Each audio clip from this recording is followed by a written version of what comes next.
ma chaîne Colibri Budget. J'espère que vous allez bien. On se retrouve aujourd'hui pour faire la vidéo du budget pour le mois de février. J'espère que pour vous, le mois de janvier c'est bien passé. Pour nous, ça a été un mois un peu compliqué. Vous l'avez vu dans mon dernier post. Donc j'en profite pour vous remercier pour tous vos messages qui m'ont fait vraiment très plaisir. J'ai pas répondu parce que bon voilà, j'avais pas trop le cœur et puis pas trop le temps et puis voilà, je vous ai tous lus, je vous ai mis un petit cœur à chaque fois pour vous remercier pour vos jolis mots, vraiment ça m'a vraiment fait du bien. Donc voilà, aujourd'hui je suis vraiment contente de vous retrouver parce que vraiment ça m'a manqué. Donc voilà, je suis vraiment contente de faire cette vidéo avec vous aujourd'hui. Bon, et ben c'est parti. Avant de commencer, vous savez, je commence toujours par ça. Je vais faire une petite présentation pour les nouveaux et les nouvelles. Et puis pour les anciennes, bah, ça fait toujours un petit peu de bien de se rafraîchir la mémoire. Donc je vais vous expliquer bah, voilà, notre petite situation, une petite présentation de notre famille qui va pouvoir expliquer comment on établit notre budget.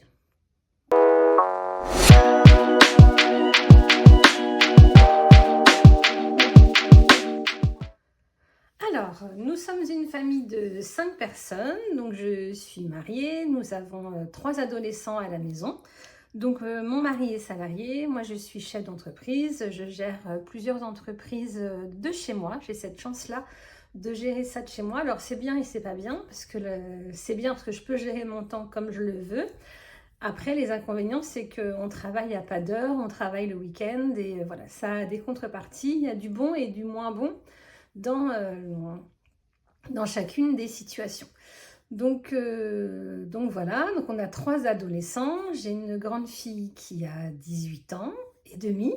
J'ai un grand garçon qui va avoir 17 ans et un petit garçon, un grand garçon, qui va avoir 14 ans. Donc on est propriétaire de notre maison.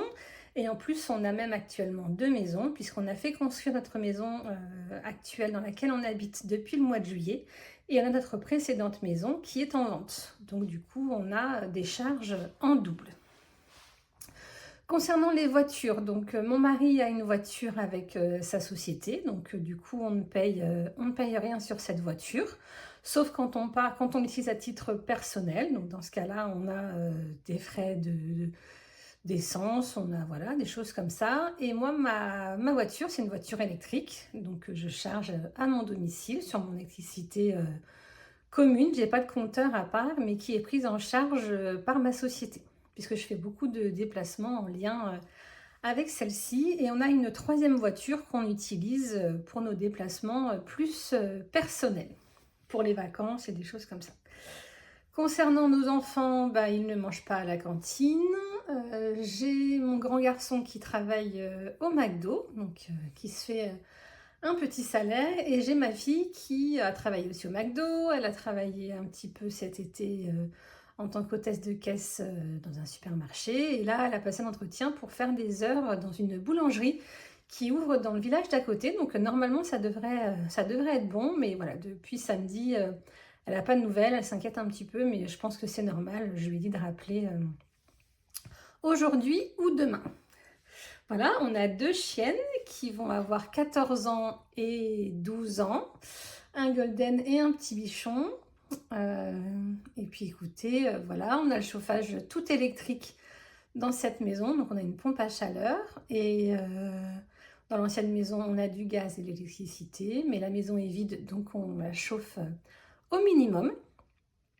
Et puis voilà, écoutez, je pense que pour la présentation, on doit être bon.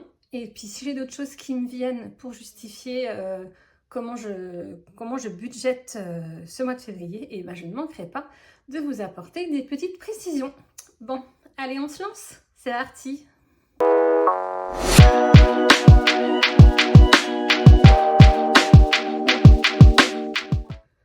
Alors, on prend le budget planeur, on est au mois de février. Donc, pour faire son budget, on commence toujours par les revenus. Donc, nous, ce mois-ci, nos revenus globaux sont de 5 300 €. Alors, j'ai eu un petit commentaire la dernière fois que j'ai fait mon budget parce que, voilà, j'expliquais que je ne détaille pas mes revenus. Je ne dis pas combien mon mari il gagne, combien je gagne, combien d'allocations familiales, combien voilà, mes sociétés nous rapportent. J'ai décidé de ne pas faire de détails parce que je trouve personnellement que ça n'apporte rien de savoir combien madame apporte, combien monsieur apporte. Ça n'intéresse que nous. Et donc j'ai eu un commentaire qui m'a dit, bah voilà, quand on accepte de se mettre sur les réseaux sociaux, on accepte de tout dévoiler. Alors non, je ne suis pas du tout d'accord avec ça parce que je pense que je vous dévoile déjà beaucoup de choses et je le fais avec grand plaisir parce que ça nous aide tous à mieux gérer notre budget. Mais vraiment, je le redis, je pense que de savoir la répartition des revenus, ça n'a aucun intérêt puisqu'on est là pour expliquer comment on dépense ses revenus. Comment on les gagne, je trouve que ça n'apporte rien à cette vidéo. Donc voilà, j'espère que vous me comprenez, mais je pense que dans l'ensemble, vous le comprenez parce que j'ai souvent des petits messages qui me disent qu'effectivement, voilà, je trouve pas mes mots, mais vous avez compris. Donc voilà, donc c'est pour ça que je continuerai à ne pas vous expliquer le détail parce que vraiment, je pense que ça n'apporte rien. Voilà. Donc ça, c'est pour la partie des revenus. Ensuite, pour les charges fixes, vous savez quoi? Je vais retirer ça, ce sera plus pratique pour écrire. Hop. Allez. Alors. Est-ce que je suis toujours bien centrée? Oui. Donc, les revenus, on est bon. Alors, j'espère que ça va aller ce stylo. Ah, bah il est là mon stylo. Je ne trouvais plus celui de la dernière fois. Il est dans mon bazar. Alors, pour les charges fixes. Donc, pour notre première maison, on n'a pas de prêt immobilier et on a fait un prêt relais pour la construction de notre maison actuelle. Donc, il sera remboursé quand on aura vendu notre maison. Donc, on a un prêt IMO qui est de 1033 €. Après, on a fait un prêt pour notre cuisine. Donc, normalement, il faut que je regarde, mais je pense qu'il doit être bientôt fini, puisqu'on l'avait pris en 20 fois sans frais et on l'avait commencé au mois d'octobre, il y a 1 an et demi. Donc, je pense qu'on doit bientôt, ça doit bientôt arriver. Donc, c'est un prêt qu'on avait fait avec donc, le cuisiniste qui nous permettait de faire un crédit de 20 fois sans frais. Donc, on avait l'argent pour payer notre cuisine, mais on a décidé de bénéficier de ce crédit à 0% puisqu'on a préféré que l'argent nous rapporte notre livret plutôt que de le donner tout de suite à la banque. Donc, on l'a fait parce que je sais que je gère bien mon argent et que d'avoir un petit crédit comme celui-ci ne va pas entacher notre budget au quotidien et qu'on ne va pas se faire dépasser par les crédits puisque c'est le seul qu'on a. À l'époque, on n'avait même pas de prêt IMO quand on a fait le prêt pour la cuisine. On n'a pas de prêt pour nos voitures, on n'a pas de crédit à la consommation. Donc, on n'a vraiment que celui-là et on savait qu'on le gérerait bien. Donc, on a opté pour cette solution et on est content puisqu'on a réussi. On arrive bientôt à la fin du prêt et on a réussi à bien le gérer. Ensuite, on a Canal+ et Netflix. Alors, pour Canal+, on est à 23 € et pour Netflix, on a l'abonnement avec pub où on est à 6 € par mois.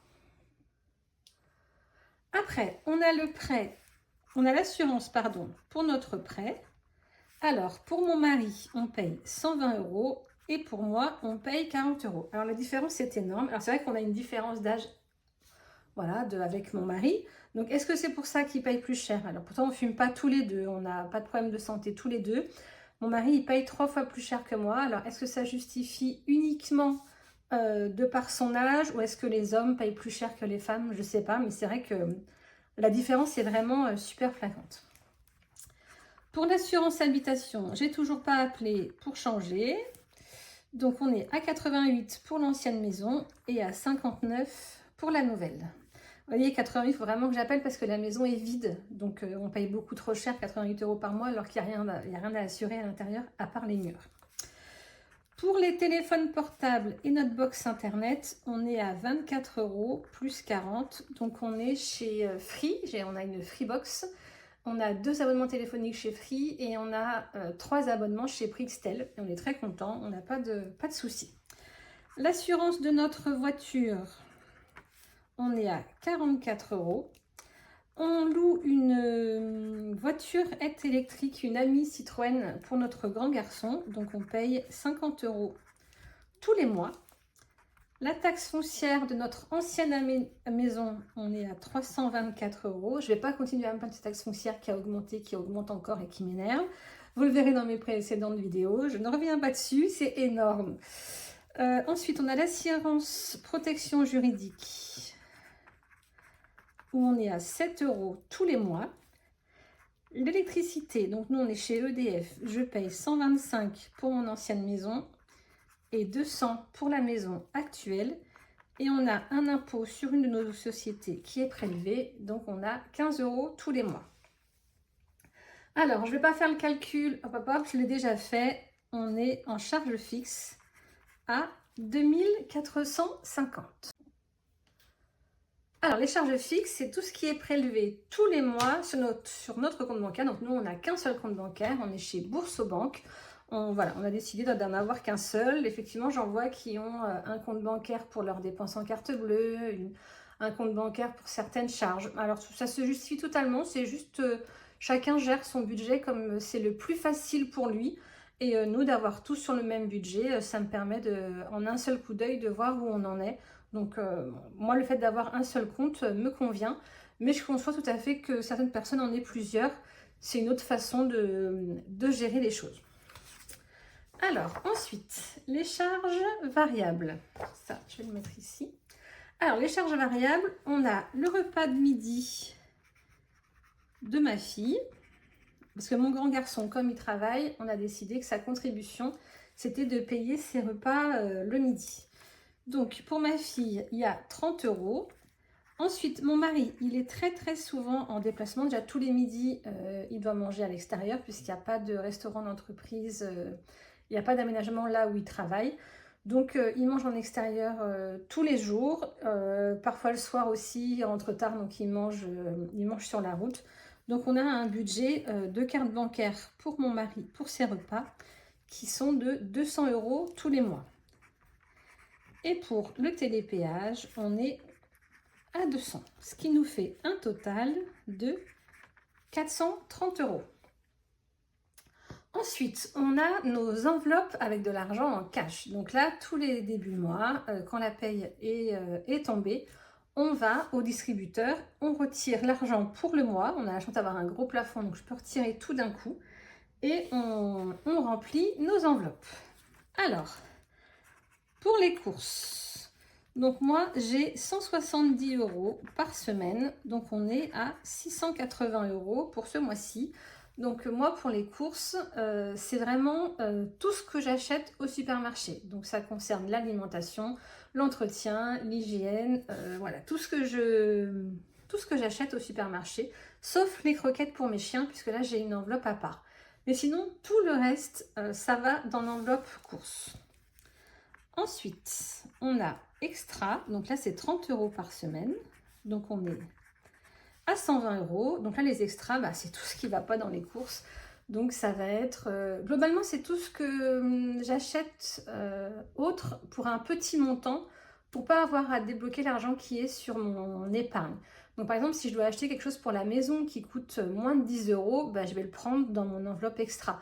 Si je dois aller au pressing, si je dois aller chez le cordonnier, si je dois refaire une clé, si je dois faire des photos d'identité, si je dois payer un parking, si je dois... voilà, plein de petites choses pour des petits montants, pour éviter de toucher à mes épargnes sur mon livret, je le prends dans cette enveloppe. Ensuite, une nouvelle épargne qu'on fait à partir de ce mois-ci, je mets 10 € pour la maison. Donc là, on est à 40. Typiquement, voilà, j'ai besoin d'aller acheter des piles. Je vais à Action, hop, je prends dans l'enveloppe maison. Globalement, maison, c'est un peu Action, parce que pour 10 €, il y a que chez Action qu'on peut acheter des petites choses pour la maison. Donc globalement, voilà, c'est quand je fais des petits achats chez Action. Ensuite, pour les loisirs et les restos, on est à 250 € par mois. Pour la beauté, alors là, ce mois-ci, j'ai un gros budget. On est à 200 € parce qu'il faut que j'aille chez le coiffeur. Je vais en avoir pour 100 balles. Je refais mes ongles. Vous voyez, j'ai refait mes ongles. Donc, j'ai changé. J'en ai trouvé une chez laquelle ma fille allait. Elle est un petit peu plus chère, mais elle est vraiment plus proche de chez moi. Elle est dans la ville d'à côté, donc j'en ai pour 10 minutes en voiture. Là où avant, je mettais bien 30 minutes pour y aller. Donc là, voilà, j'ai profité que j'avais fait une pause pour aller là où ma fille allait. Et j'étais très contente, mais c'est un petit peu plus cher. Donc c'est pour ça. Et comme ma fille ne travaille pas, je lui paye également sa manucure. Donc ça nous fait à nous 200 € pour les ongles tous les mois, plus mon coiffeur, plus le coiffeur des enfants. C'est pour ça qu'on a un budget beauté important. Ensuite, pour les animaux, donc là c'est pour les croquettes principalement, on est à 30 € par mois. Et pour mes enfants, je leur mets 30 € chacun dans une enveloppe, on est à 90. Donc ça veut dire qu'il faut que j'aille au distributeur retirer 1410 €.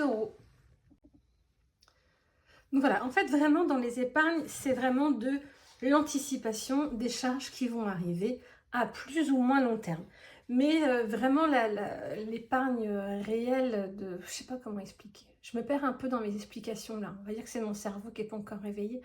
Mais je suis sûre que vous voyez ce que je veux dire. Hein. Dites-moi que vous avez compris ce que je veux dire. Alors, on y va? On fait les épargnes? Alors, moi les épargnes, elles sont réparties en 3 grands domaines. Donc j'ai les épargnes à long terme, j'ai les épargnes qui concernent la maison et les épargnes qui sont plus des plaisirs. Alors, on va commencer par le long terme. Alors, la première épargne, donc pour moi, c'est les animaux.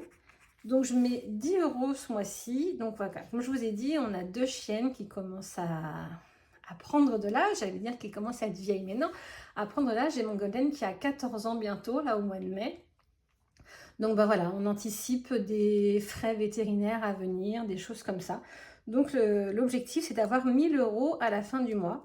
À la fin de l'année, voilà, en espérant qu'on n'ait pas de gros pépins dans l'année avec nos animaux. Mais voilà, c'est pour ça que je mets 10 € ce mois-ci. Ensuite, on a des frais d'avocat, où là, je mets 100 € tous les mois.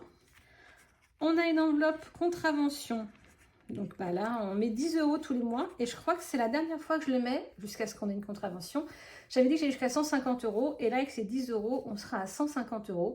Donc comme ça, quand on a une contravention qui arrive, on a l'enveloppe qui est prête. On pleure un petit peu moins quand on doit la payer.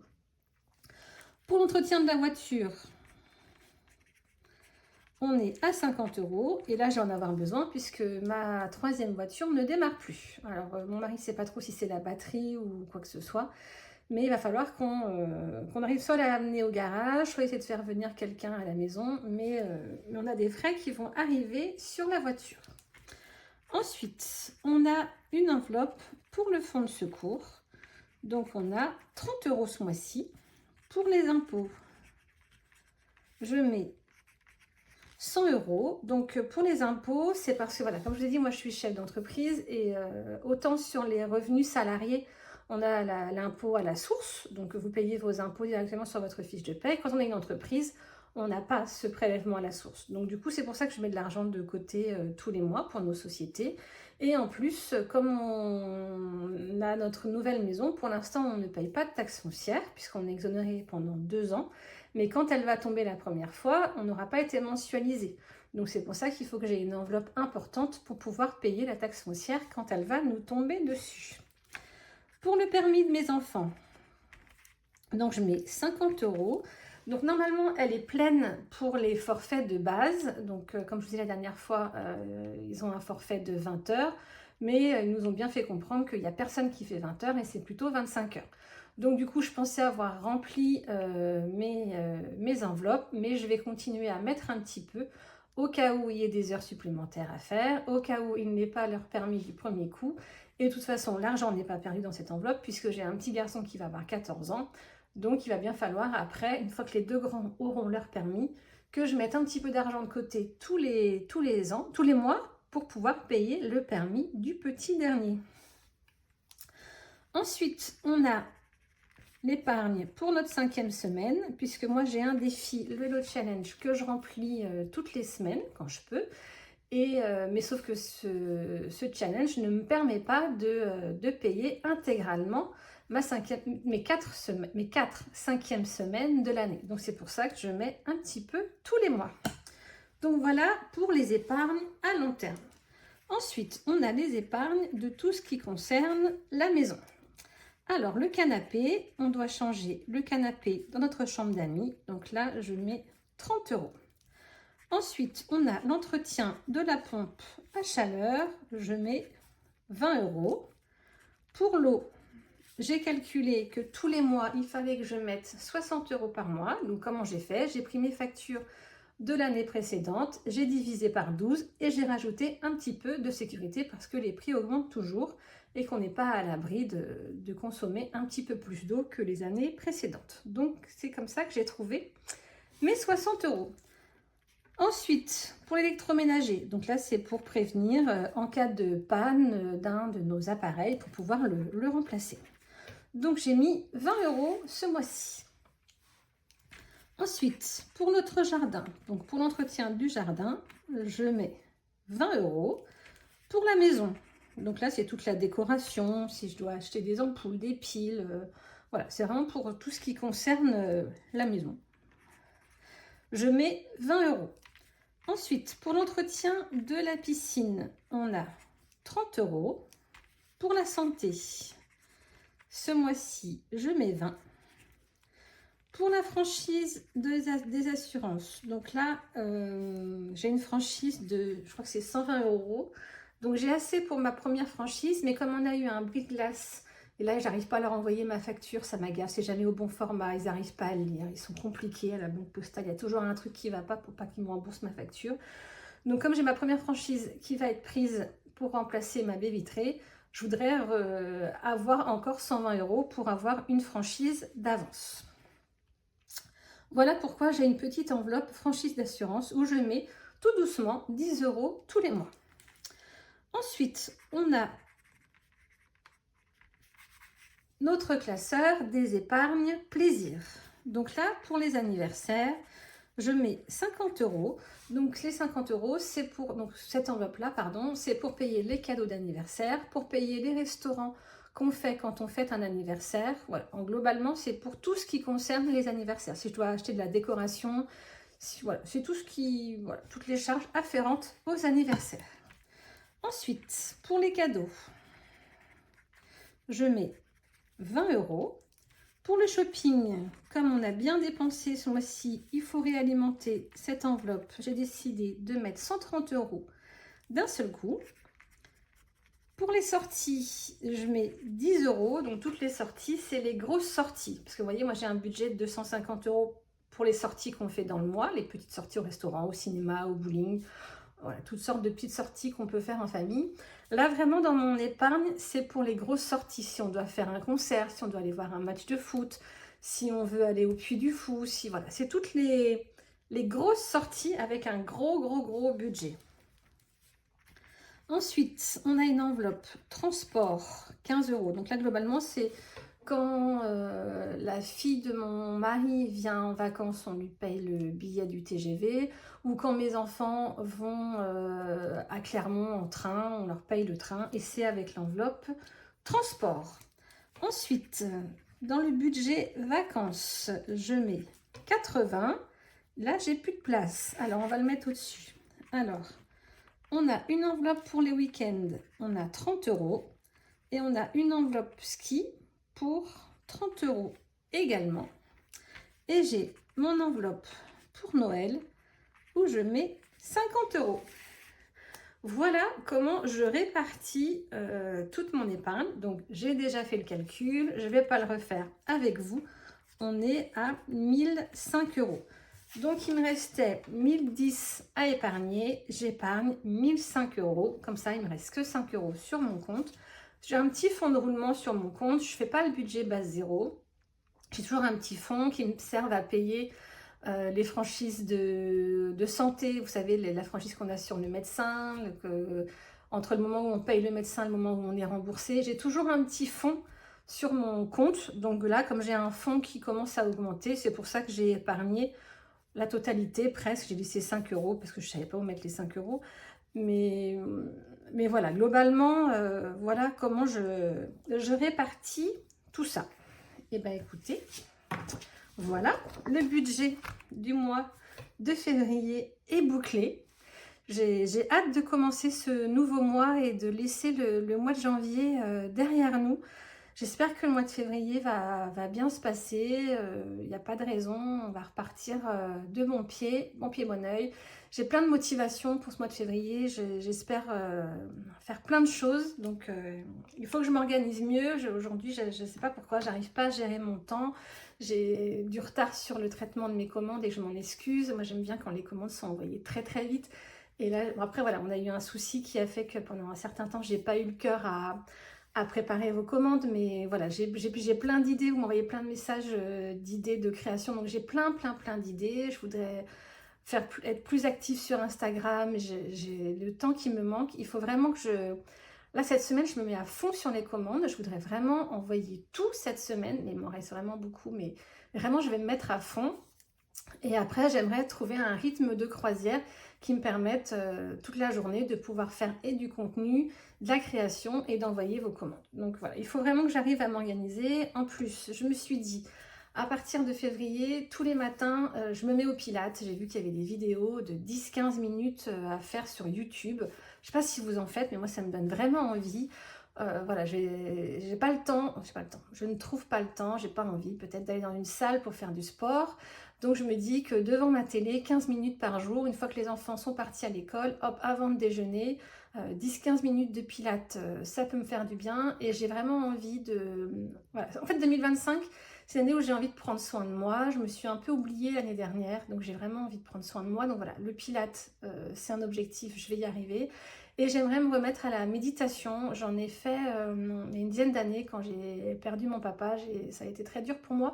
Donc je m'étais mise dans la méditation pour faire un peu de pleine conscience. Je ne sais pas si vous connaissez, pour vivre l'instant présent et le vivre pleinement. Et j'ai envie de me refaire un petit peu de méditation. Donc je vais commencer à regarder un petit peu si je trouve des applications ou des choses sur YouTube. Donc voilà, j'aimerais dans mon organisation quotidienne, réussir à placer, mais pour ça il faut que je le fasse dès le matin parce qu'après je suis prise par le cours de la journée et je n'y arrive pas. Donc j'ai envie de commencer ma journée par 10-15 minutes de pilates et 10-15 minutes de méditation. Je pense que les 30 minutes par jour, je peux les trouver, je vais les trouver parce que j'ai besoin de prendre soin de moi pour réussir à prendre soin des autres, tout simplement. Je pense qu'il faut être bien dans son corps et dans sa tête pour pouvoir être le plus et le mieux présent possible pour les autres. Et aujourd'hui, c'est ce que j'ai besoin. Voilà pour la petite parenthèse personnelle, développement personnel, organisation. J'espère que je ne vous ai pas ennuyé et puis que je ne vous ai pas perdu surtout. Mais bon, si vous entendez là, c'est que je ne vous ai pas perdu. Bon, bah écoutez, pour cette vidéo, c'est fini. On se retrouve jeudi pour faire le bilan de la dernière semaine du mois de janvier. On fera en même temps le bilan du mois. Et puis voilà. Bon, bah écoutez, je vous souhaite une bonne journée. Je vous dis à très très vite. Prenez soin de vous, c'est très important. Et prenez soin de votre budget. Bisous!